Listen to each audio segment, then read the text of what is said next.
네, 월요일 기획특집 준비했습니다. 지난주에 5월이 시작되기는 했습니다만 사실 지난주까지는 뭔가 연휴의 연속인 것 같았고요.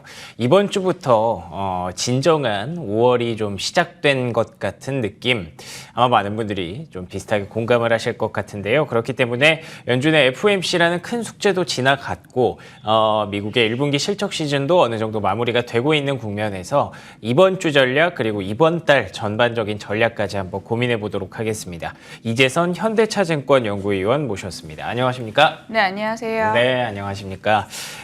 제가 말씀드린 대로 여러 가지 좀 숙제들을 해내고 있는 그런 증시라고 볼 수가 있을 것 같은데 일단은 지난주에 있었던 가장 큰 이벤트 FOMC 한번 리뷰부터 해보도록 하겠습니다. 많은 분들이 좀 기대하셨던 부분도 있었고 예상대로 나왔다라고 얘기하시는 분들도 있겠지만 시장의 반응은 조금 엇갈렸거든요. 어떻게 보셨습니까? 네, 일단 연준이 이제 최종적으로 금리 인상을 하는 국면이 거의 막바지에 다다랐다라고 최종적으로 평가를 할 수가 있을 것 같고요. 5월 달 지금 5.25%까지 이제 기준금리 상단을 높였는데 시장의 반응은 선물 시장에서는 5월 달에 마지막으로 아마 금리 인상을 하는 것이 아닌가라고 조금 무게를 두고 있는 상황입니다. 근데 이제 좀 의견이 엇갈렸던 부분은 그러면은 파월이 연내 금리 인하에 대해서 좀 언지를 줄까라는 거였는데 예. 인터뷰를 통해서 파월은 여전히 사실 연내 금리 인하는 아직까지는 고려하지 않고 있다라고 좀 강조를 했고요. 이에 시장 자체가 그렇게 큰 폭의 상승세는 좀 제한된 모습을 보였어요. 네. 근데 사실 연준도 이렇게 말할 수밖에 없는 게 그쵸. 데이터에 의존하다 보니까요. 저희가 고용 지표라든지 소비 지표가 아직까지는 연내 금리 인하 가능성을 야기시킬 정도의 좀 굉장한 이제 둔화 시그널을 나타내지는 않은 상황이고요. 아직까지도 이제 저희가 CPI를 가장 중요하게 보는 지표 중에 하나인데 네. 헤드라인 CP는 어느 정도 좀 내려오긴 했지만요. 예. 기준금리 이하를 지금 거의 이제 목전에 다다르고 있는 상황이지만 저희가 눈여겨보는 지표가 또 코어 CPI입니다. 그러니까 끈적한 물가 가격들이 아직까지 기준금리 상단 이상의 레벨로 지금 머무르고 있는 상황이거든요. 그렇죠. 저희가 예. 5.25% 기준금리 상단을 높여 잡았지만 4월 달에 CPI에서도 3월 달 CPI가 저희 최종적으로 지금 마지막으로 확인했던 CPI인데 그쵸. 5.4% 코어 CPI를 기록을 하고 있습니다. 그렇기 때문에 헤드라인 CPI라든지 기준금리 이하로 내려가지 않는 코어 CPI가 확인되지 않는다면 오히려 금리 인하 같은 경우를 보면 제 생각에는 시장에는 그렇게 긍정적인 반응을 이끌어내지는 않을 것 같아요. 그렇기 때문에 물가가 이제 연준이 이제 어느 정도 목표치에 다다랐다라는 그 시그널을 보여주기 전까지는 네. 연내 금리 인하 가능성은 좀 제한될 상황이고 연내 금리 인하를 하더라도 시장이 오히려 긍정적으로 약간 반응할 가능성이 낮기 때문에 오히려 이번 5월 FOMC 회의 같은 경우를 보자면은 좀 무난했다라고 그렇군요. 평가를 할 예. 수가 있을 것 같고요. 증시도 추가적으로 더 하방 압력이 확대되지 않은 흐름이 전개됐다라고 평가를 할 수가 있을 것 같습니다. 알겠습니다. 의견들이 좀 갈릴 수는 있을 것 같습니다. 말씀하신 대로 사실 금리 인하를 기대하신 분들이 분명히 있었을 것 같아요. 조금은 앞서갔다고 얘기를 우리가 증시에서 했었기 때문에 연초 랠리를 뒷받침하려면 정말 그 금리 인하에 대한 언질이 분명히 나왔어야 될 것 같기도 하고요. 하지만 연준 입장에서도 쉽게 그 금리 인하 카드를 어떻게 보면 만지고 있을 수는 있어도 얘기할 수는 없다는 거 많은 분들이 또 공감을 하실 것 같습니다. 괜히 얘기했다가 시장이 너무 흥분하면 그때부터는 또 연준이 예상하지 못했던 시나리오로 흘러갈 가능성을 배제할 수 없기 때문에 겨우 이제 잡기 시작한 물가를 다시 한번 띄우고 싶은 마음은 연준도 그렇고 아마 투자자분들도 그렇고 아무도 없을 거라는 생각이 듭니다. 그래서 그런 부분들을 감안해서 아마도 그런 얘기들은 좀 제한한 것이 아닌가 싶고요. 그리고 또 말씀하신 대로 여전히 코어 CPI는 기준금리보다 조금 더 높습니다. 이 부분들이 만약에 다음 주 발표될 CPI에서 어느 정도 안정세를 보여준다면 다시 한번 시장은 또 기대감을 가질 수도 있겠죠. 그렇기 때문에 계속해서 데이터를 우리는 주목을 해봐야 될 것 같습니다. 미국 시장에서는 이 금리에 대해서 이런저런 의견이 있다라고 말씀해 주셨는데 이걸 보고 우리나라에서는 또 한미금리 차 얘기를 좀 요즘 하고 있거든요. 역대 최대로 벌어졌다. 그리고 또 한국에서는 최근 들어서 계속 동결을 하고 있는 국면이잖아요. 이 얘기는 좀 우리가 어떻게 받아들여야 될까요? 네, 말씀해 주셨다시피 지금 미 연준이 한 차례 더 금리를 올리면서 한미 금리 차가 1.75% 역대 최대폭까지 상승을 했는데요. 시장이 우려하는 부분은 그건 것 같아요. 한미 금리 차가 이제 역전폭이 계속해서 확대가 됐기 때문에 네. 이제 외국인 자금 유출이 추가로 일어나지 않을까라는 부분에 대해서 조금 고민을 하시고 있는데 이제 주가 측면에서 보자면요. 과거 저희가 한미 역전폭이 확대되는 구간에서 외국인 자금 유출이 발생할 때는 사실 이제 그 펀디멘탈이 조금 중요했다라고 그렇겠죠. 보시면 될 것 예. 같습니다. 결국에는 주가는 이익으로 설명되기 때문에 금리차 역전폭이 확대가 되고 달러 강세폭이 조금 심화가 되는 구간에서도 외국인들이 자금이 유입이 됐을 때는 우리나라의 EPS가 이제 하향 조정되는 게 멈춰지고 바닥을 다지면서 점차 올라가는 국면에서는 오히려 외국인 자금이 들어왔다라고 평가를 할 수가 있을 것 같아요. 지금 현재만 보더라도 사실 저희 이제 그간 이제 작년 6월부터 이익 하향 조정이 줄곧 진행이 됐었는데 4월 말부터 이제 반도체 중심으로 대부분의 이 업종들의 이익 하향 조정이 거의 마무리의 단계가 진입했다라고 보시면 될 것 같고요. 특히 이제 시장이 우려하는 부분은 반도체 이익 하향 조정폭이 얼마나 더 될 거냐라는 포인트였는데 다행히 저희가 수출도 조금 고개를 드는 모습, 또 이익 하향 조정도 멈추고 바닥을 다지는 모습이 나타나고 있는 상황입니다. 하반기에 들어서는 사실 중국의 리오프닝의 점진적인 회복 속도라든지 내지는 수출 교역량이 작년 대비해서는 개선될 가능성이 높기 때문에 반도체 이익 하향 조정이 더 이상 일어나지 않고 사실 올라갈 그림만 남았다. 그러니까 구분음선을 이익 하향 조정은 넘었다라고 평가를 할 수가 있을 것 같아요. 이에 더불어서 사실 달러 강세가 그간에 또 문제가 됐던 부분 중에 하나였는데 저희가 이제 금리 인상 폭이 사실 기정사실화되고 시장이 이제 연준의 최종 금리 인상 수준을 이미 아는 사실이기 때문에 그렇죠. 달러 강세도 더욱 심화될 가능성은 향후 하반기 들어서는 낮고요. 오히려 약달러 가능성이 더 높아지는 국면이기 때문에 이러한 국면에서는 사실 이익도 어느 정도 뒷받침되고 이제 환쪽인 측면에서도 외국인 자금에 있어서는 좀 매력적인 구간이다라고 그러네요. 생각을 예. 할 수가 있을 것 같아요.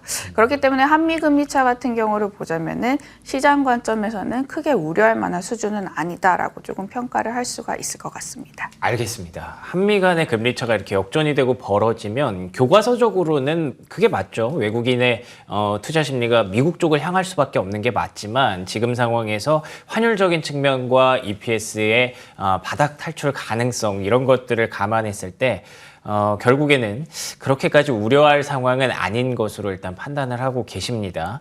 그러면서 다시 한번 이제 또 데이터를 집중할 수밖에 없다라고 결론이 내려지는데 주말 사이에 또 고용지표도 발표가 됐거든요. 고용지표 리뷰도 한번 부탁드려도 될까요? 네, 고용지표 여전히 좀 잘 나왔다라고 평가를 할 수가 있을 것 같고요. 네. 비농업 신규 고용 같은 경우를 보자면 25.3만 개를 기록을 해서 그쵸. 시장 컨센서스 거의 한 2배가량 증가를 하는 흐름을 보였고요. 예. 또 실업률 같은 경우도 보자면 저희가 3.6%를 마지막으로 봤는데 3.4%로 오히려 좀 소폭도 하향 그쵸. 조정되는 예. 흐름을 보여줬습니다. 네, 저희가 상반기 때 고용지표가 만약에 이렇게 나왔으면 아니면 이제 하반기 때, 작년 하반기 때 이렇게 고용지표가 발표가 됐을 때는 시장이 이제 통상적으로 저희가 배드 이스 굿이라고 별로 안 좋아했겠죠. 안 좋은 지표들은 예. 사실 좋게 해석하고 좋은 지표들은 안 좋게 해석하는 조금 반대되는 해석을 내놨었는데 오히려 시장 같은 경우는 이제 환호를 했거든요. 그러게요.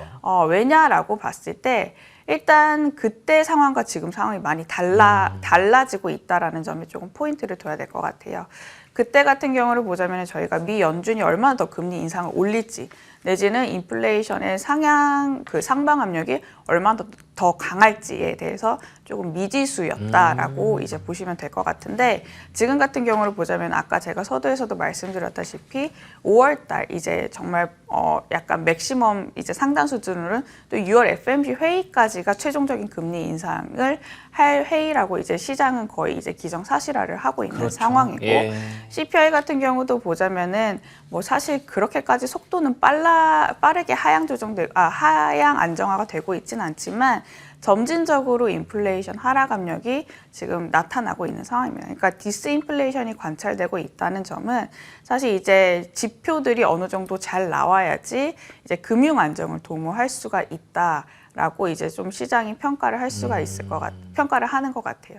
그러니까 물가 안정도 안정이지만 이제는 그 물가 안정을 이제 하기 위해서 연준이 기준금리를 올렸고 이 기준금리가 사실 실물 경제에 후행적으로 반영이 되는 부분이 있기 그렇죠. 때문에 이제는 이제 경기가 얼마나 더 둔화를 할 거고 경기의 둔화 속도가 가팔라질 거냐에 대해서 시장이 우려를 할 것 같아요. 그렇기 때문에 이제 하반기에 들어서 향후 나오는 지표들은 특히 뭐 고용이라든지 소비 관련된 지표들은 사실 좋게 나와야지 시장이 좀 좋게 해석할 가능성이 있다. 예. 이제는 좀 반대로 봐야 될 필요가 있다라고 조금 해석을 할 것 같아요. 네, 고용 지표를 보시려면은 이제 주간으로 저희가 발표되는 실업수당 청구 건수를 계속해서 네네. 조금 트래킹을 해야 될 것 같고요. 다행스럽게도 이제 저희가 디스인플레이션이 확인되는 구간 내에서 실업수당 청구 건수의 그 평균 수준 대비해서도 저희가 아직까지 좀 낮게 나오고 있는 상황입니다.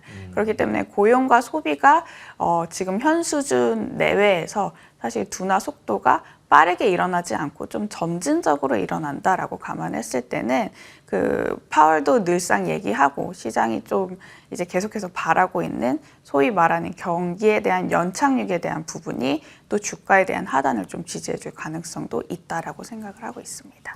알겠습니다.